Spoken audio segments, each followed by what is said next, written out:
Assalamualaikum. Pada ni aku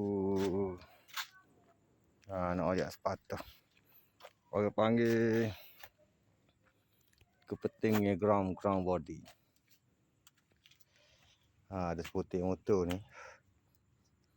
Kalau kira agak wayar dia ni tak ada foto dah kalau kira ni. Tersepit. Kalau kata duduk hajar je. Mana kita tak terbit ni. Ni ground body dia ni. Maknanya dengan adanya ground ni motor ni steady. Boleh start lah kata. Ni yang panggil peting-petingnya ground body ni. Jadi dia.